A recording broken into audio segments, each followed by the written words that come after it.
Franchises. You see them on every high street, from fast food like Subway to fitness brands like F45. But how do they work? Who puts in the money? We challenge.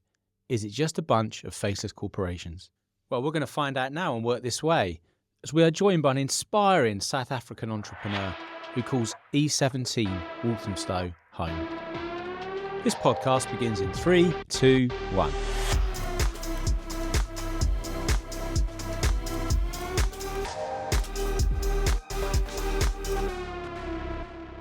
Welcome back to Work This Way by Foundry. I'm Adam, and today we are in Foundry Walthamstow, E17 London. I'm joined by Hanri, who runs several London F45 studios and in Europe, which is part of a global fitness franchise. Hanri, welcome to Work This Way. Hello, How everyone. do I pronounce your surname?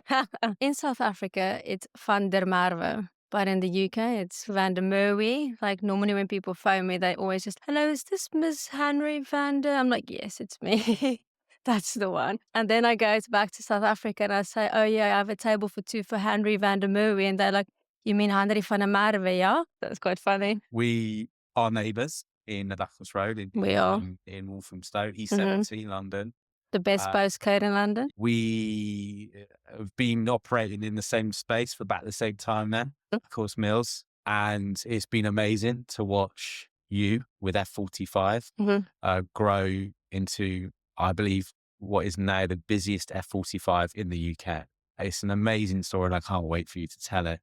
Hanri, we're going to start with rolling back and tell us a bit about itself, because that accent tells me you're not from E17. No, I'm not. Originally from South Africa, Johannesburg, sadly not Cape Town. I've been living in the UK for 15 years now. So I do have a British passport. So I am this is very much home for me. But yeah, I moved over to the UK in 2010 actually to pursue my career further in accounting. I'm actually an accountant. Oh, really? I actually have a 4-year degree in interior design, consumer science. But then at the end of my 4th year, I just loved accounting. And then I'm like, okay, I think I need to pursue that instead. I did. Yeah. And then moved to the UK to pursue that. Ended up working for a family office for the Oppenheimers. They are one of the richest families in South Africa. And I did that for 7 years before switching into the fitness world. Whereabouts in Joburg is home? I come from a place called Boksburg. It's close to the airport.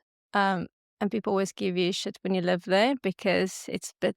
What class were you in? My stepdad is quite wealthy, but I still had to get where I am today on my own. I just didn't get like money and handouts all the time. Even though I'm from a town that's not that nice, if you would like, my family was still relatively well off, I would say. But like I said, I still had to get where I am on my own. I didn't get the daddy fund. But obviously living in South Africa, and I love South Africa, but it's very different. There's obviously a racial divide, and I think we can be quite ignorant about what's going on around in the world. So you grow up in this little bubble.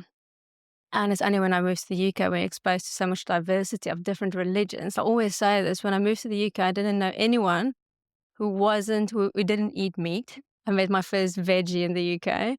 And everyone was Christians. That was it. I was very surprised when I learned that people are not religious at all. There's people that's veggie or vegan. And literally my mind was blown because I was, for 27 years, that's all I knew. Yeah, like chicken is a salad in South Africa, right? You grow up in a little bubble and I see that now sometimes with people I still follow on my Instagram or Facebook. You don't know what's going on in the world. And a lot of people don't. A lot of people will never even leave Joburg their whole lives, or they'll go as far as Durban or Cape Town, which is an hour or 2-hour flight. That's it. So it's not very common for South Africans to travel abroad. It's expensive. The rand is weak. So I think that's a massive barrier for traveling. And it's just not that common. And then obviously we had apartheid, which ended in 1994. So there's loads of sanctions and stuff against us, and we didn't travel. So older generations just didn't travel as much. So yeah, now we travel a bit more. But the majority of South Africans just travel internally because they go to Cape Town or Durban. So it's just not that common. Never mind for us to move to the UK, pursue a different career, or then even start a business. Tell us a bit about F45. Where did the F45 concept come from? Who's behind it? And Yeah, explain to us a little bit about the franchise model. So F45 originally from Australia. So it's been there quite a long time. Obviously the UK followed later. I think they had definitely America in mind because I think it would make sense that will always be your biggest market. It's a huge country with lots of potential. Australia is completely saturated with F45s. It's apparently there's one on each corner. It hit them really hard in COVID, but separate story. Yeah, so originally from Australia, then moved over to the US and then over to the UK. For those who don't know what F45 is, it's basically high intensity interval training. We alternate between resistance days and cardio days, but we also have hybrid days. It's come a long way from when it started and constantly introducing new concepts, different ways of training, not just your traditional circuit training as such. There's TVs on all the walls, so you know what you're doing at any given time. And each class has 2 personal trainers to help guide you to correct your technique. First of all, F45, what does it stand for? It stands for Functional 45. So it means functional is everyday movements. So coming to an F45 class, it incorporates those movements that you need to maybe pick up your child or even make your bed, stuff like that. It's everyday movements, and 45 stands for 45 minutes. Each class is 45 minutes in and out, except for Saturdays that are 60 minutes. For anyone that wants to come along and take part, I find it really comfortable, safe space to come to and train. You don't really feel intimidated. Yeah, and I think that is really important because Renee and I, we're not athletes. We're just 2 accountants that had a passion for fitness. And that really stood out with the F45 brand is there's no egos. There's no mirrors in the studios either because people like taking selfies and like checking themselves out in mirrors. Therefore, there's consciously no mirrors in the studios. I also think because it's an Aussie concept, it is a bit more laid back compared to some of our competitors. And it is genuinely for everyone, whether you're in your 20s, 30s, we even have members in their 60s doing full range push-ups, box jumps. So it's super impressive. You don't have to be an athlete. So it is for everyone. It's not intimidating. And that is really important for me that we have that culture because we as owners are just normal people. Also with the weights that's on the floor, it's up to you if you pick up a 2 kg dumbbell or a 30 kg dumbbell, if you want to do 1 burpee in 20 seconds or you want to do 10. So it's completely scalable. And the PTs who are there to encourage and support you and just check you're doing stuff right, check your form. So that's why we have qualified personal trainers. It's not just a gym instructor that's standing there with a mic. They are really qualified and gentle. So they're not going to make you feel like you're doing something stupid or you're looking stupid, or they're genuinely there to correct your posture to make sure you get the best of the session and see results over time. What's it like being franchisee? Yeah, it has its ups and downs, but we obviously contemplated after a few studios whether we should maybe just do something on our own because we have the experience. But there is value in being part of a franchise, and especially the brand. Like, people know what F45 is and it has credibility. It takes out all the headaches and stuff that you don't have to, coaches don't have to program. It's there, they can just, it's plug and play, it's easier. And that's the thing with F45 is that yes, you still need a good coach, but it's consistent. So if you go to a class today in America and I do it in the UK, it will be the same class. And that also builds community because we are international and your friends in America can talk to you about how tough the workout was today. So it's very consistent and you get the same quality workout. Doesn't matter where you are. Let's talk about your member, your typical F45 member on their fitness journey. What does it cost? Our target market is, I think it's changed over the years. It was initially very much female focused, like 80% female. In their 20s, 30s, we've seen a shift. Different locations still attract different people, but as a whole, I would say it's 50-50 male and female, especially at our Black Horse studio, because F45 has changed the perception. There are heavier weights now. In the beginning, that we were quite limited. We didn't have the Olympic bars and stuff, where now they've increased the weights, and now it opens that target market or that market segment to male members as well. Average membership in Walthamstow is about $180 per month for unlimited training. We try and add as much value to that. We run these F45 challenges a few times a year where it's 6 weeks of focus essentially. There's a challenge app, you get meal plans, recipes.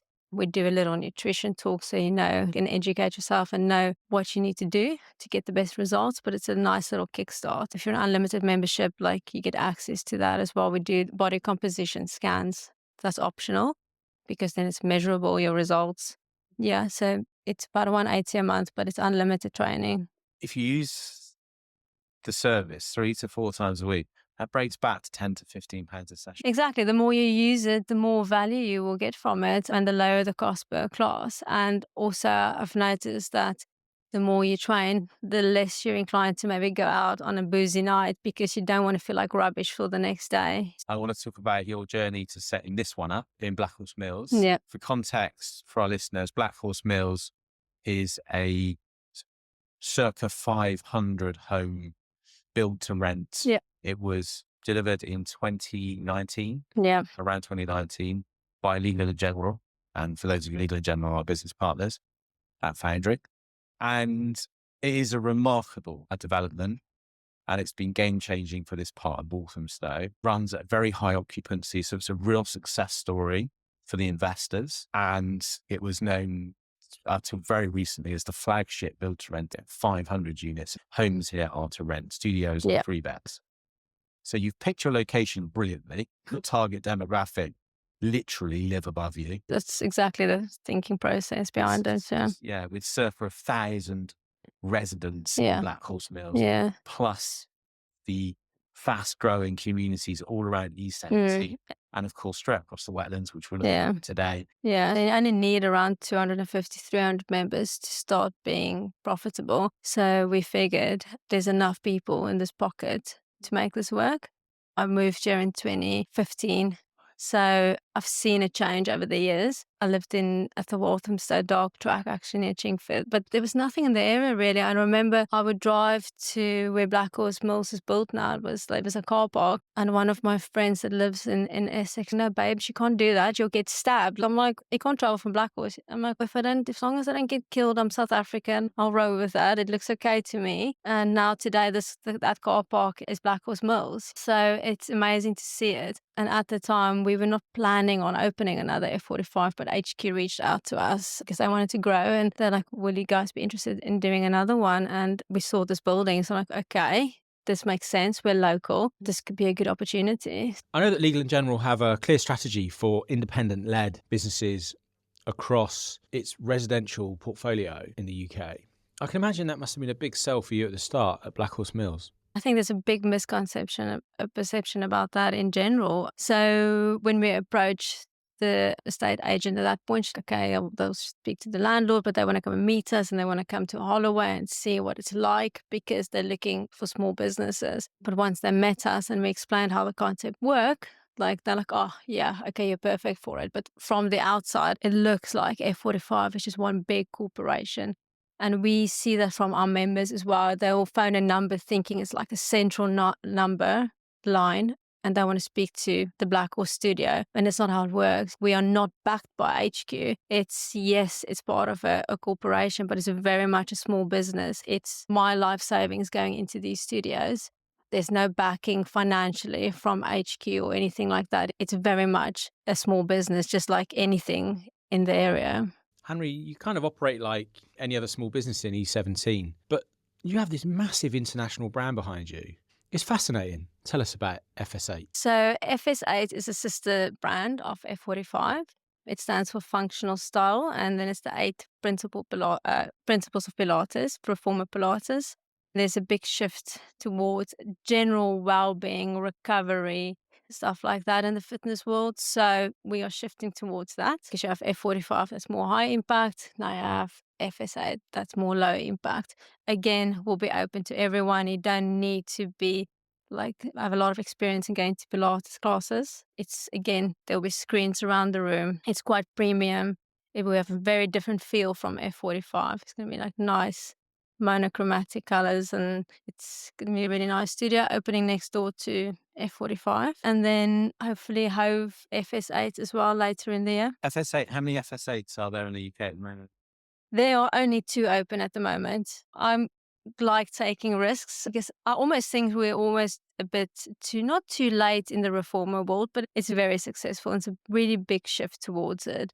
Also, I guess it's changed the perception around it always, like maybe model girls doing Pilates, but now we have rugby teams and stuff doing Pilates because it's great for your performance. It's more for recovery. Yeah, you're still, and it's very humbling. It's like the weight is lighter than F45. The first one I did, I think the heaviest you could pick up was maybe like a 7 kg dumbbell. And I'm like, no, it's fine. I do F45. I'm going to go and pick up the heaviest one. And then I felt like I committed to those weights. I'm going to have to do the whole class in it. And it was so tough because it just works different muscles that you're not used to. But obviously elongate the muscles and it's good for recovery and it's just more chilled. And there's different classes. Some of them will be more reformer focused. Some of them will be get your heart rate up a little bit higher. Some will just be yoga that's completely chilled on the mats. So a little bit of everything. We're putting in a sauna. So it's going to be very much about recovery, slower. FSA Black Horse Lane, Walthamstow. Mm-hmm. When's it open? Open from end of February. Amazing. Get in touch, everyone. Where does your entrepreneurial drive come from? I think it's not for everyone, right? Some people would prefer just an easy 9 to 5 and there's loads more security that comes with that, right? But I think I just come from a family where that's all I've ever known. I want to be like CEO. And then I realized I don't want to do that for someone else. And same with Renee, like her dad was a pharmacist, always had his own pharmacies. So again, growing up in that environment, I think it cultivated and that's what you want to copy because we are products of our childhoods, ultimately, good and bad. I love doing what I'm doing. I sometimes miss the corporate world, maybe those Friday night drinks or stuff like that. But I never loved being an accountant. I'm not super passionate about it, where Renee was, and that's why she stayed working as an accountant. But it gives you flexibility. It allows me to go home.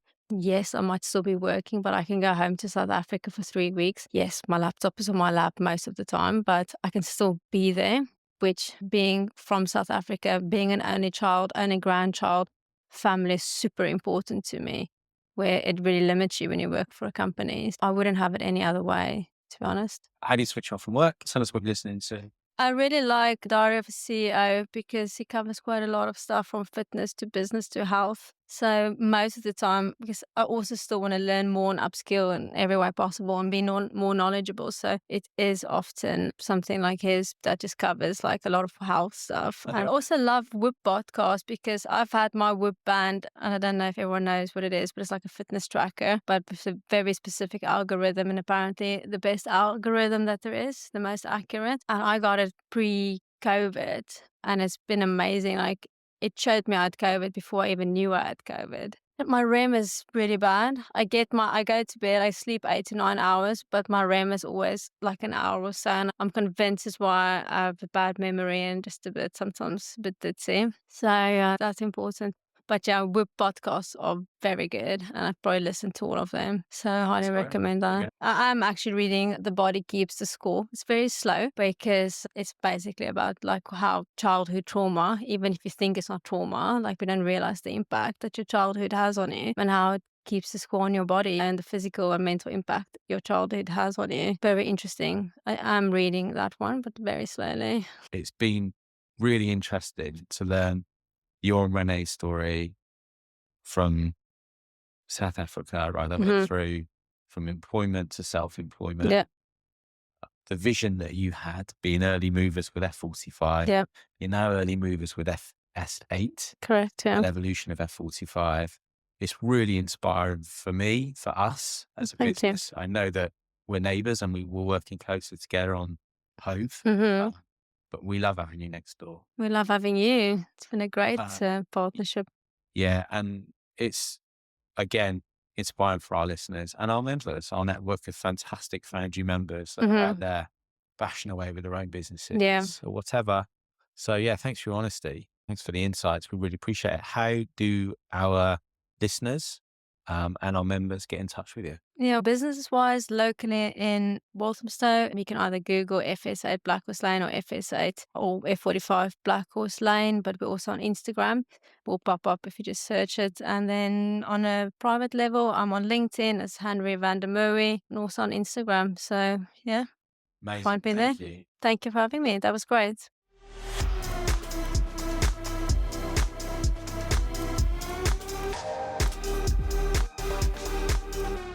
I really do admire Hanri. She's ahead of the curve, a calculated risk taker, and an excellent entrepreneur. A real inspiration for everyone out there, especially if you're looking at franchise models. And now, like every good fitness class, it's time to wind down, stretch, and relax. You made it to the end of another episode of Work This Way. You are amazing and have a wonderful day. This episode was recorded in Foundry, Walthamstow, and hosted by me, Adam Walker. It was edited by Josh Hall and produced by Gary James. Get weekly episodes by subscribing on Spotify or Apple. Just do it.